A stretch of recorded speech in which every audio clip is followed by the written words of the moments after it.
The highlands of Canaan rise beneath a morning light with a quiet stillness that reflects the slow rhythm of pastoral life in the Middle Bronze Age. A world shaped by seasonal migrations, clan alliances, and the fragile balance between survival and promise. Tents of rough-woven wool stand in dark clusters across the ridgelines, their forms blending into the landscape like extensions of the earth itself. Herds move across the slopes under the watch of young shepherds, and the distant sound of flutes drifts through the air as the day begins. This is the environment in which the birth of Isaac unfolds, not as a mythic tale, but as an event rooted in the lived realities of a nomadic patriarchal household. Abraham's camp would have resembled the encampments documented in Egyptian tomb paintings and Mari tablets. These depictions provide a visual window into the world of the patriarchs, revealing the material culture, social structure, and daily routines. The tents, the herds, the waterskins, the storage jars, and the woven textiles all reflect a lifestyle that aligns closely with the biblical description. The promise of a son emerges within a cultural context where lineage determined identity, inheritance, and the survival of the clan. In the Middle Bronze Age, the absence of an heir threatened the continuity of a household's name, property, and alliances. Ancient Near Eastern legal texts, including those from Nuzi and Mari, reveal that childlessness often led to surrogate arrangements or adoption. Abraham's earlier designation of Eliezer of Damascus as his heir fits this pattern precisely. The covenant promise of a son intersects with the realities of advanced age, a detail that carries historical weight. While the ages recorded in Genesis follow a literary pattern, they also reflect a tradition of patriarchal longevity. The location of Abraham's encampment near Hebron places the birth within a region rich in archaeological evidence. The ancient city of Hebron, known as a fortified center with massive cyclopean walls, served as a hub for trade and regional governance. Excavations at nearby sites reveal domestic structures, storage facilities, and pottery assemblages that illuminate daily life. The announcement of Isaac's birth occurs within the context of ancient hospitality customs, which were central to the social fabric. Evidence highlights the importance of welcoming travelers, offering water, preparing food, and providing rest. Abraham's hospitality aligns with these customs, reflecting a cultural norm that carried legal and social significance. The preparation of bread, the selection of a calf, and the involvement of Sarah in the meal reflect practices documented. Across the Near East, the promise of a son delivered within this cultural framework sets the stage for an event that would reshape the identity of the household. The birth of Isaac emerges from a world documented through archaeology, comparative texts, and material culture. The landscape, the customs, the social structures, and the historical realities all converge to create a setting of profound significance. The camp settles into evening as the light fades across the highlands and the quiet anticipation lingers in the air. Night settles over the highlands with a quiet that feels almost ceremonial. Fires burn low around the encampment, casting long shadows across the ground as the household prepares for rest.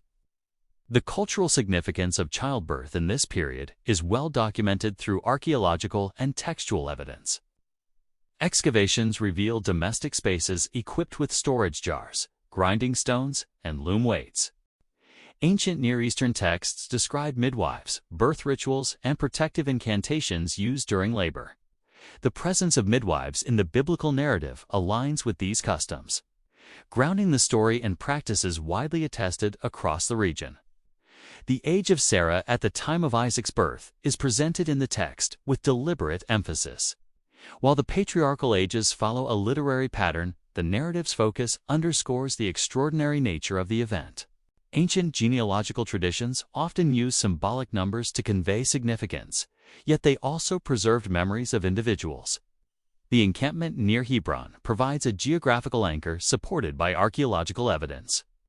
The region's ancient settlements reveal a landscape shaped by terraced agriculture, fortified towns, and trade routes. Excavations at Tel Rumeida uncovered Middle Bronze Age fortifications, domestic structures, and pottery. These findings situate Abraham's encampment within a historically active region where pastoralists and urban populations interacted. The social structure of Abraham's household reflects patterns documented in ancient Near Eastern texts. The Mari archives describe tribal leaders who commanded large households composed of family members and servants. These households functioned as mobile economic units capable of moving across vast territories. The promise of a son delivered within this environment intersects with the legal and cultural frameworks of inheritance. Nuzi tablets reveal adoption contracts in which childless couples designated an heir who would care for them in old age.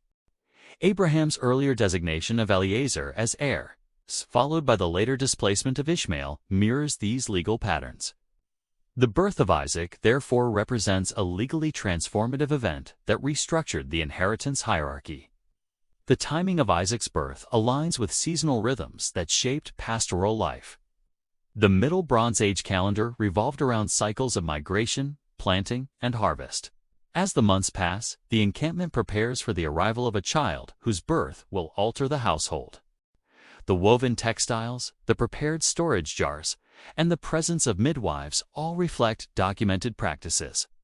The night deepens over the highlands, and the quiet anticipation of an heir settles across the camp. Dawn breaks across the highlands with a pale light that spreads slowly over the ridges. The household stirs with the familiar rhythm, yet beneath lies an undercurrent of expectation. Archaeological evidence reveals the material culture surrounding childbirth during this period. Excavations at Tel Be'er Sheva uncovered domestic installations interpreted as birthing spaces. Childbirth was supported by a network of midwives, attendants, and female relatives. Texts from Mari describe midwives assisting in royal births and overseeing labor. Cutic incantations reference protective rituals performed during labor to safeguard the mother. The tent of Sarah, prepared for the birth, would have been arranged according to documented customs. Storage jars filled with water, oils, and cloths stood ready for use. Loom weights and spindle whorls indicate the presence of women skilled in textile production. The timing of the birth intersects with the seasonal rhythms that governed pastoral life. The Middle Bronze Age calendar was shaped by cycles of migration, grazing, and harvest. The significance of Isaac's birth extends into the legal and social frameworks of inheritance. Ancient Near Eastern law codes detail the rights of biological sons, adopted heirs, and surrogate arrangements. The birth of a biological son could override previous inheritance agreements, reshaping the hierarchy. Abraham's earlier designation of Eliezer, followed by the displacement of Ishmael, mirrors these patterns. The broader geopolitical landscape of the Middle Bronze Age provides additional context. The hill country of Canaan lay between major powers, including Egypt and the Amorite kingdoms. Trade routes passed near Hebron, bringing merchants and travelers into contact with pastoral groups. The birth of an heir carried implications for future alliances and territorial claims. The encampment becomes a microcosm of the cultural and social structures that define the region. The woven textiles, the prepared vessels, and the presence of midwives all reflect documented practices. The world is poised for an event that carries both historical and cultural weight. The first cry of a newborn breaks the stillness of the morning. The moment is recorded as a historical event grounded in the customs and material culture. The morning light spreads across the encampment with a quiet radiance. The birth of Isaac marks a turning point within the household and the broader landscape. The naming of a child in the ancient Near East was a moment of formal recognition. Texts describe naming ceremonies in which elders and household officials gathered. Names carried meanings tied to circumstances, lineage, or aspirations. The weaning of a child held particular significance, marking the transition to early independence. Archaeological evidence reveals ceramic feeding vessels used for infants. Osteological studies indicate that weaning typically occurred between 2 and 3 years of age. This milestone was often celebrated with feasts or communal gatherings. The weaning of royal children was marked by offerings, music, and public acknowledgement. The presence of Ishmael within the household introduces a dynamic consistent with inheritance practices. Nuzi tablets describe situations in which the birth of a biological son altered the status of previously designated heirs. These documents reveal that such shifts often required formal agreements or relocation. The eventual separation of Ishmael from the household mirrors these legal and social patterns. The broader geopolitical context provides additional insight into the significance of the birth. The hill country of Canaan lay at the intersection of major trade routes connecting Egypt, the Levant, and Mesopotamia. The emergence of an heir within a household of considerable wealth carried implications for future alliances. Isaac's birth represents a familial milestone with potential political resonance within the interconnected world. Material culture from the period offers further context for understanding the environment in which Isaac was raised. Excavations at sites such as Tel Halaf and Tel Rumeida reveal domestic structures and agricultural installations. These findings provide a tangible backdrop for the narrative, grounding the story in real settlements and trade networks. The pastoral lifestyle of Abraham's household reflects patterns documented in both archaeology and comparative texts. Herds of sheep, goats, and cattle formed the economic foundation of mobile clans. Seasonal migrations followed established routes between grazing lands and water sources. Egyptian tomb paintings depict Semitic pastoralists with garments, tools, and animals that resemble the patriarchal narratives. These visual records offer a rare glimpse into the appearance, movement, and material culture of groups similar to Abraham's. As Isaac grows, the household continues to operate within the rhythms of pastoral life. The presence of an heir ensures the continuity of the clan's identity, property, and alliances. The birth of Isaac therefore stands as a historically grounded event, preserved through material culture. The highlands of Canaan stretch outward beneath the afternoon sun, their ridges marked by the paths of shepherds. The encampment stands as a testament to a world shaped by promise and the enduring structures of ancient society.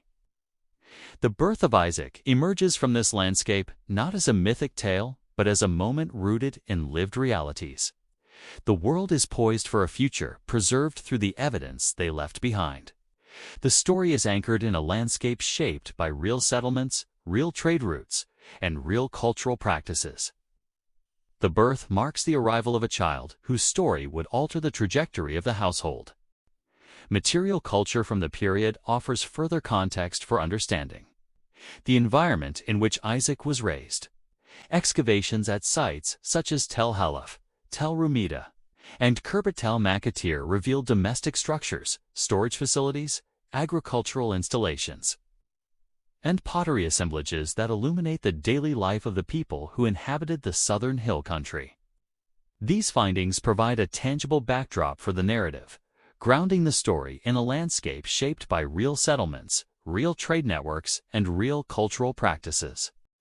The pastoral lifestyle of Abraham's household reflects patterns documented in both archaeology and comparative texts.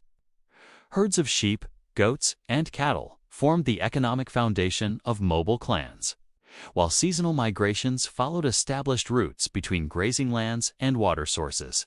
Egyptian tomb paintings depict Semitic pastoralists with garments, tools, and animals that closely resemble the descriptions found in the patriarchal narratives. These visual records offer a rare glimpse into the appearance, movement, and material culture of groups similar to Abraham's household, reinforcing the historical plausibility of the setting. As Isaac grows, the household continues to operate within the rhythms of pastoral life, shaped by the cycles of grazing, harvest, and seasonal movement. The presence of an heir ensures the continuity of the clan's identity, property, and alliances, reflecting a cultural reality deeply embedded in the social fabric of the ancient Near East. The birth of Isaac therefore stands as a historically grounded event, preserved through the convergence of archaeology, comparative texts, and the material culture of the Middle Bronze Age. The highlands of Canaan stretch outward beneath the afternoon sun, their ridges marked by the paths of shepherds and the distant movement of herds.